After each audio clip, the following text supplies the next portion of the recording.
So ito yung sunod. Nako, eto pa mga kababayan, patis ka din he. Eto ha, mga DDS. Nako, ano yan Ken? Mga DDS ngayon mga kababayan, mapapahamak. Mapapahamak ngayon mga kababayan itong mga DDS na tabugok. Bakit? Kung naalala ninyo mga kababayan, meron kasing ibinulgar si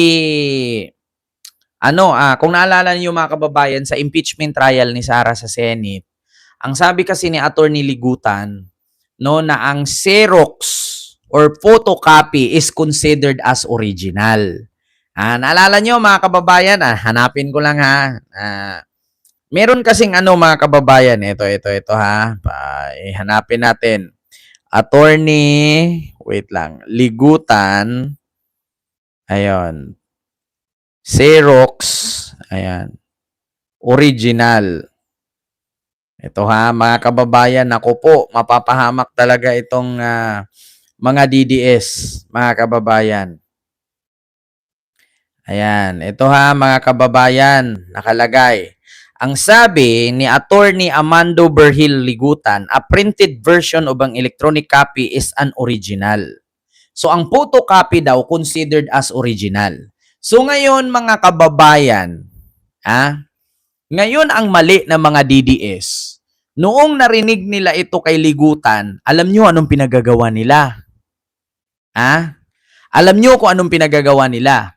Yung mga pera, pinaserox nila, kasi daw considered as original daw yun.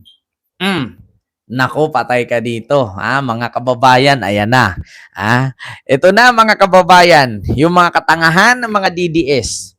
Dahil narinig nila kay Attorney Ligutan na ang Xerox or photocopy is considered as original, ayan na, Attorney Ligutan, copy, original.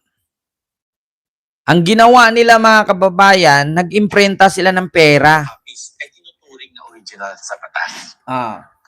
Sa impeachment trial, binanggit ni Attorney Ligutan na ang photocopies are considered originals. Ang dami nag-react. Pero, alam niyo ba na tama si Attorney Ligutan? Sa mata ng batas, ang photocopies ay admissible in evidence, the same as originals.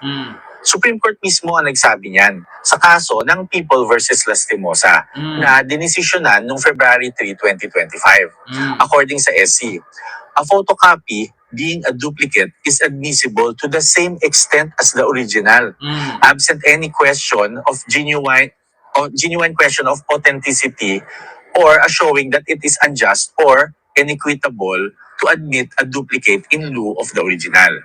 Kaya yung mga nagsasabi na mali daw si Attorney Ligutan, mukhang hindi nabasa na ang jurisprudence. Bago kasi mag-react, alamin muna ang batas. Ang photocopies. So ngayon mga kababayan, pagdating sa korte, ang photocopy is considered as original. Photocopy ng documents. Pero ang ginawa ng mga DDS, mga kababayan, ang kanilang pinapotocopy ay pera. Ngayon, mga kababayan, good luck. Good luck sa mga DDS na nagpapapotocopy ng pera, patay kayo. Pinost pa nila sa social media. Ayan nga, sabi ko ito mga DDS, bigyan ko kayo ng payo. Nagpa-imprenta kayo ng pera. Pinost nyo pa sa social media. May mga Facebook account pa kayo. Pinost nila sa social media na ang sabi daw ni Ligutan, ang photocopy considered as original. So ngayon mga kababayan, ang tanga-tangang mga DDS, pinapotocopy nila. Ngayon, alam nyo ba na sa batas ng Pilipinas, kapag ka nagpa-imprenta ka ng pera, considered as crimes. Nagbigay babala na po mga kababayan, ayan. Daryl Yap, nako. Direk Daryl Yap. Baka naman naging DDS ka na talaga, literal. Ito mga kababayan. Mula po ito sa GMA News. Ito pakita ko. Ayan, GMA News, Bangko Sentral. Basahin ko lang Basahin natin. Anong sabi ng Bangko Sentral? Patay. Patay kayo mga DDS na bugok. Makukulong talaga kayo, mga hayop kayo. Ayan. Ito bago ko basahin, advice ko muna sa mga DDS. Ngayon, alam naman naming DDS kayo, alam naman naming mga tanga-tanga kayo. Sige, imprinta kayo ng pera.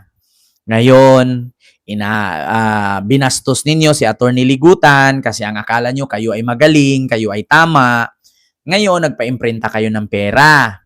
Ngayon, kapag kayo'y kinasuhan, kayo'y inaresto, sasabihin nyo naman, selective justice. Sasabihin nyo na naman, ginigipit. Sasabihin nyo na naman, pinahirapan kasi DDS. Tapos, sasabihin nyo naman, bangag si Marcos, bangag si BBM. Si BBM na naman ang sisihin. Alam nyo, sa totoo lang, ito na naman, mga kababayan. Kapag ka naaresto tong mga DDS na to, na nag-imprenta ng pera dahil ang sabi daw ni Attorney Armando Ligutan, original daw, considered as original ang photocopy. So, ang ginawa ng mga DDS, nagpa-photocopy ng pera kasi original daw, considered as original ang photocopy. Mga tangang DDS, ang sinabi ni Attorney Ligutan ay para sa mga document sa evidence, hindi sa pera. Ngayon, nagbigay babala ang BSP or Bangko Sentral ng Pilipinas. Prohibited by law. Pinagbabawal sa batas. Eto, the Bangko Sentral ng Pilipinas or BSP on Saturday issued a stern reminder to the public that duplicating local banknotes is illegal.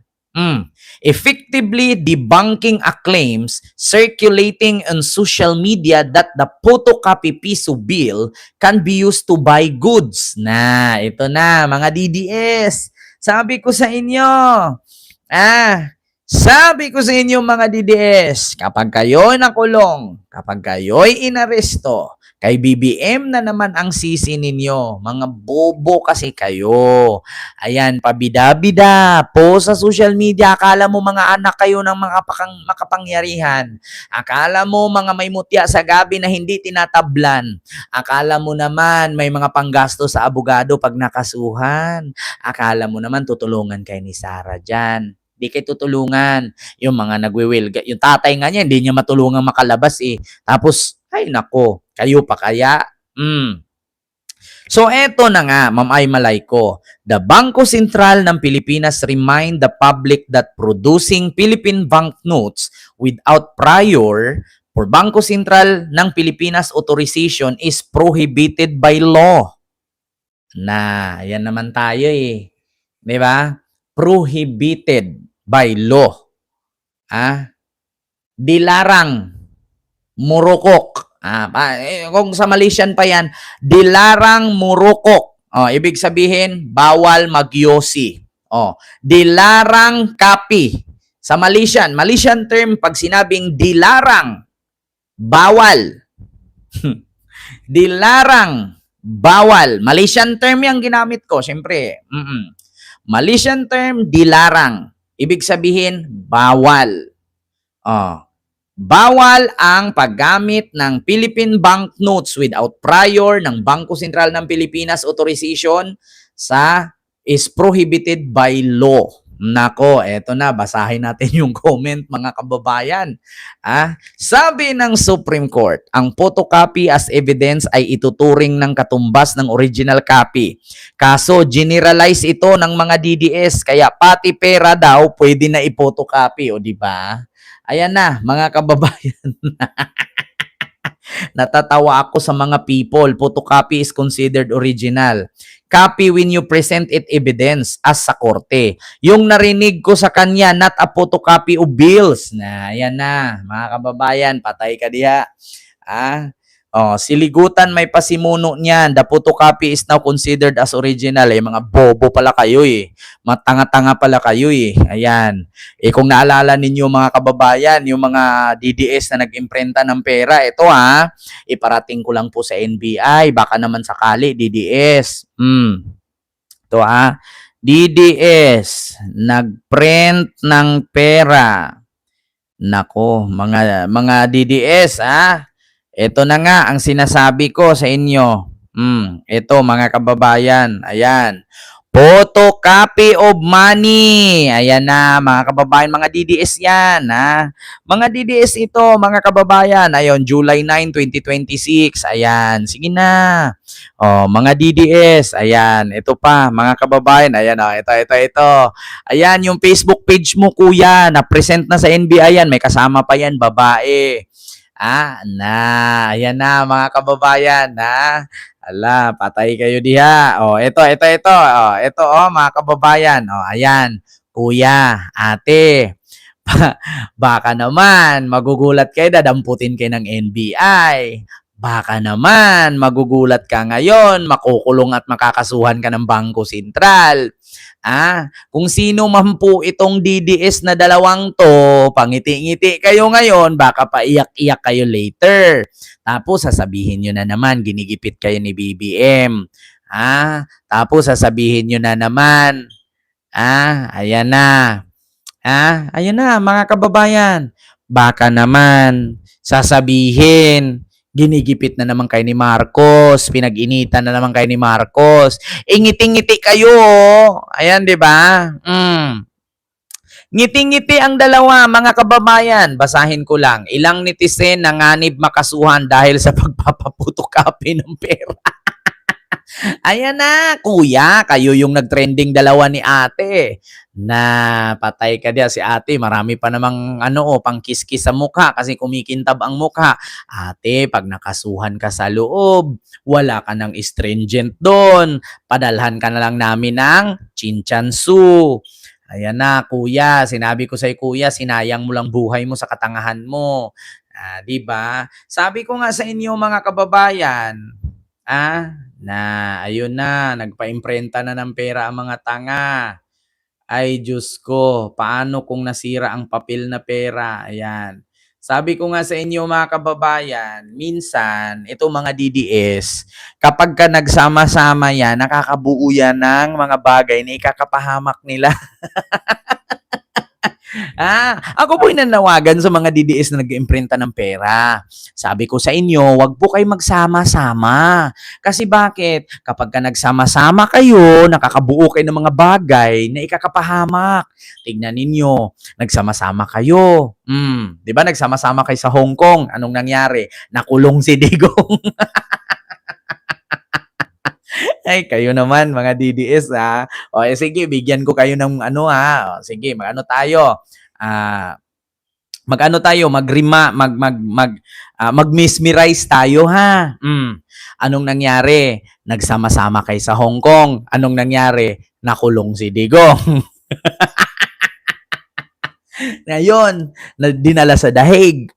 Nagsama-sama kayo sa dahig. Anong ginawa? Nakabuo kayo ng karton. Si Digong, ginawang karton, ginakitan, kasi nilalamig. Ang pagkakaalam ko, yung karton, pangsapin kasi para hindi malamig. Tapos, ito pa, nagsama-sama sila, nagrally-rally sila sa Qatar. O putang ina, na-aresto, na-deport yung iba nakulong. Ito pa yung isa. Nagrally-rally sila sa pangunguna ni Pukis. Anong nangyari? Nakasuhan si Pukis. Pangatlo, nagrally-rally sila kasama ang INC. Anong nangyari? Nag-cause ng traffic, namatay yung buntis na mga anak. Yung sunog, hindi naapula. Oo, yung magtitik ng exam. Hindi nakapag-tik ng exam. Bakit? Napaka-traffic. Di ba nakabuo nga sila ng bagay? Sabi ko nga sa inyo, kapag ka nagsama-sama ang mga DDS, nakakabuo ng bagay na ikakapahamak natin. Ito pa, sino ba kasi nagpasimuno niyan? The copy is considered original. Mga tanga-tanga pala itong mga DDS na to eh. Si Attorney Ligutan ang kanilang sisihin. Ang sabi ni Ligutan doon, photocopy is considered as original in evidence documents, hindi pera. Wala namang sinabi si Ligutan doon na pera eh. Ayan na. Sa lahat ng kultong DDS, ang pinakabunak Sa lahat ng kultong DDS, ang pinakabunak. O, kasalanan ng prosecution lawyer yan. Siligutan ba yun? Sabi niya kasi photocopy is considered original. Eh, wala naman sinabi kasing pera. Tanga-tanga pa kayo. Daming DDS dito na pinipilit mag-photocopy ng pera. Ayan, di namin kasalanan yan. Kasalanan ng abogado daw. Ay, bahala kayo, ha? Kaway-kaway mga DDS, bobo nyo kasi. Explain kasi ng mabuti kasi dito sa bansang Pilipinas maraming bo is bo at pal is do, di ba? Oo, pal is do sa katangahan at bo is bo sa katangahan, di ba? Xerox is registered brand name, while photocopy is the right term of use in reproducing, duplicating, or document. Totoo, ang Xerox po is part of brand. Parang kudak. Oh, kudaki gani ko, di ba? May ganyan dati. Pakudak ka. Hindi nila alam na yung kudak is brand ng camera yon, is in Japan brand kudak. Pero ngayon, camera, picture. Yun dapat ang tamang term, picture. Pabili po ng Colgate, yung close up.